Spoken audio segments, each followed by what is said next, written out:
Bismillahirrahmanirrahim.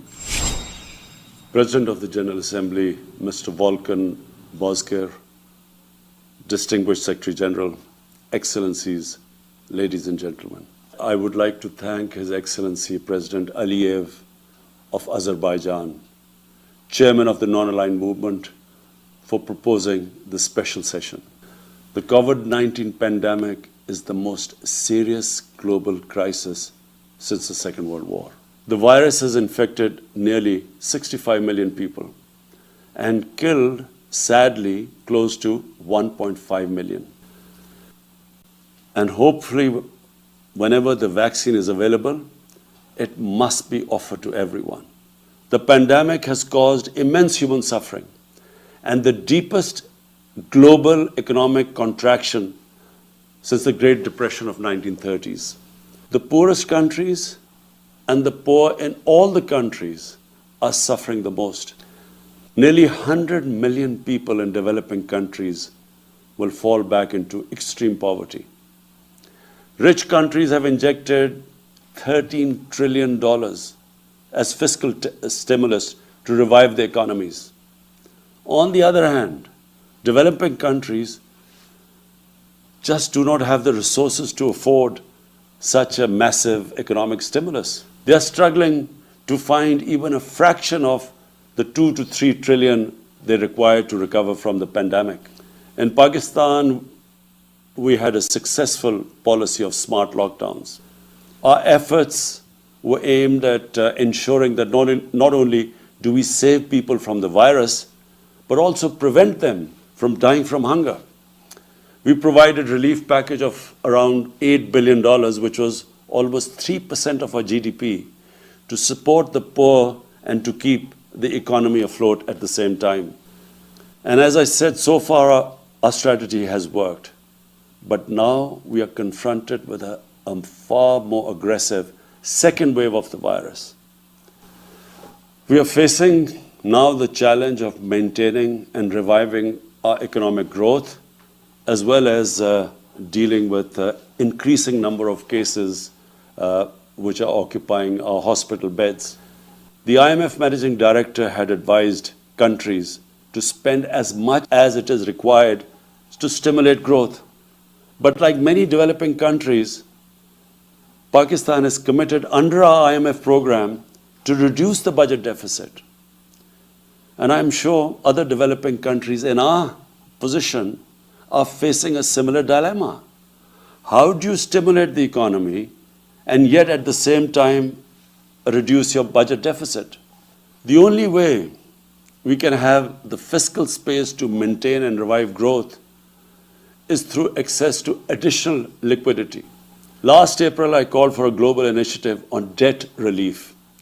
We are grateful for the debt suspension announced by G20 in May and its subsequent extension till June next year. We also appreciate the rapid lending facilities activated by IMF and the World Bank. Yet the amounts generated so far are not even close to the needs of the developing countries to recover from the impact of the pandemic. As far as I know, 5 developing countries have already defaulted on their debt, and it seems others are about to follow.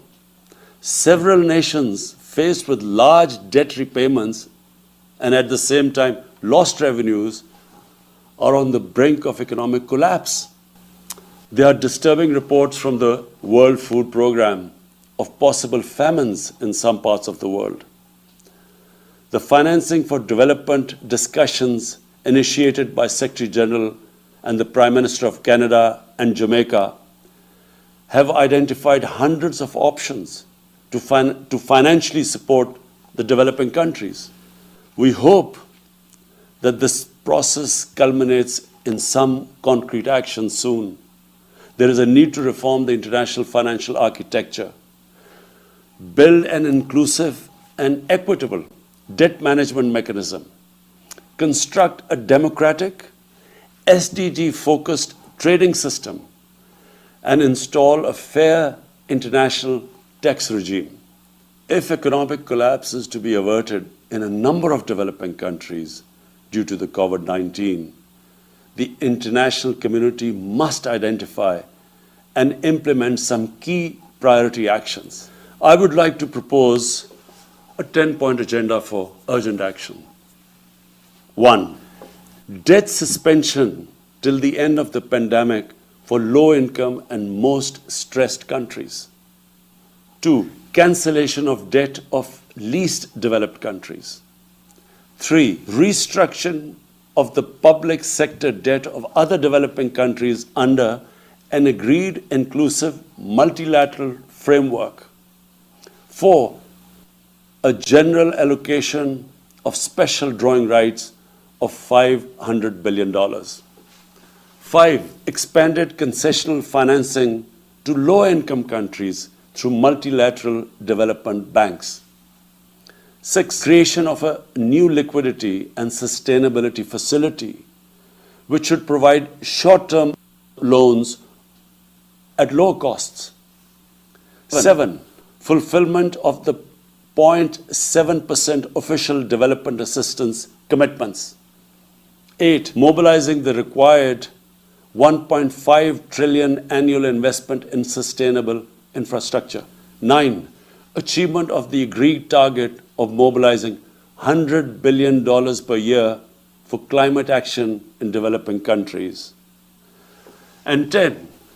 Immediate action to stop the massive illicit financial outflows from developing countries to rich countries, to offshore tax havens.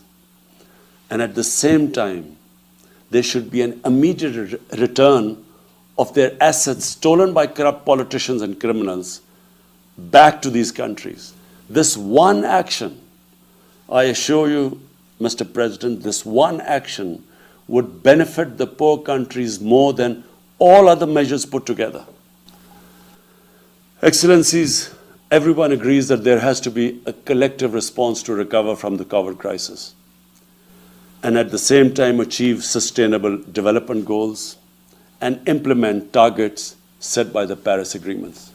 Excellencies, the UN Charter's concept of collective security embraces collective economic security. Without economic security, conflicts and disputes will persist and proliferate across the world.